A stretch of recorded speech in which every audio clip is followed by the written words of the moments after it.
अस्सलाम वालेकुम जी, हमारे साथ मौजूद है मतलब चांद साहब। इनके कपास पे आज से 6-7 दिन पहले सफ़ेद मक्खी का शदीद अटैक हो गया था।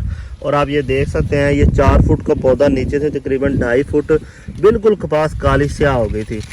2 फार्मूले इनको रेकमेंड किए थे, इनकी ज़ुबानी मैं आपको सुनवाता हूँ। और इस वक्त जो वाइट फ्लाई की पोजीशन है ना, वो बिल्कुल 100% कंट्रोल है। अभी ये कल शाम को भी आए थे, अभी हम आज सुबह सुबह भी आए हुए हैं, तो कह रहे थे आप ढूंढने से भी कोई मक्खी नहीं मिल रही और बड़े मुतमईन है। वरना ये 5 दिन पहले तो बहुत ज़्यादा परेशान थे कि शायद ये मक्खी ले जाएगी। वैसे पहला केड़ा स्प्रे किया है? डायाफेंथ्रान और 103 ml, पेरिप्रॉक्सीफेन 400 ml। पहला जो इन्होंने किया था डायाफेंथोरान 130 और पेरिप्रॉक्सीफेन 400 ml। उसके 2 दिन के बाद ही उससे थोड़ा सा फर्क पड़ा था। उसके बाद फिर मैंने इनको रिकमेंड किया था मतोई का। मतोई आपने कितना किया जी 1 एकड़ पे?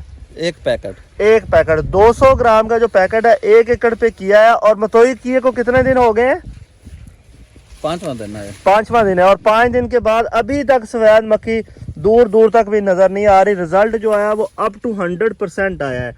कहीं भी आप ढूंढने से भी ना, ये देखें, ये पौधा नीचे से तो बिल्कुल काला स्याह हो चुका है, बल्कि ये देखें इस कदर नीचे वाले पत्तों की हालत बुरी थी। आप इस पत्ते को देख कर अंदाज़ा लगा सकते हैं।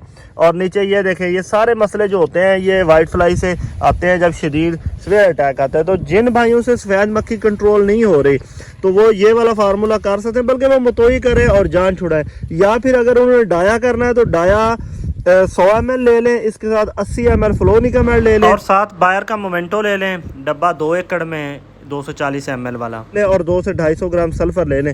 इसका रिजल्ट भी बड़ा ज़बरदस्त आया। ये हमारे एक और दोस्त को मैंने करवाया था तो वो बहुत ज़्यादा इस फार्मूले से मुतमईन है। ये 3200 रुपये का फार्मूला है, मतोई करेंगे 5500 रुपये का खर्चा है। बहरहाल और इसके अलावा सफ़ेद मक्खी को कंट्रोल करने के लिए एक चीज़ जो सबसे ज़्यादा ज़रूरी है वो है ये हवा।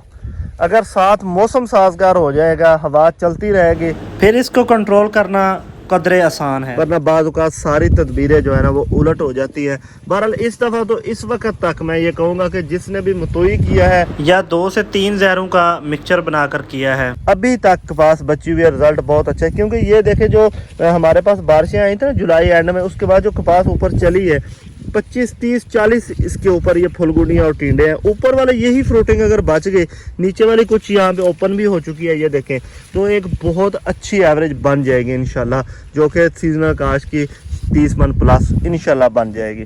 ठीक है जी, मिलेंगे अगली वीडियो में। अल्लाह हाफिज़।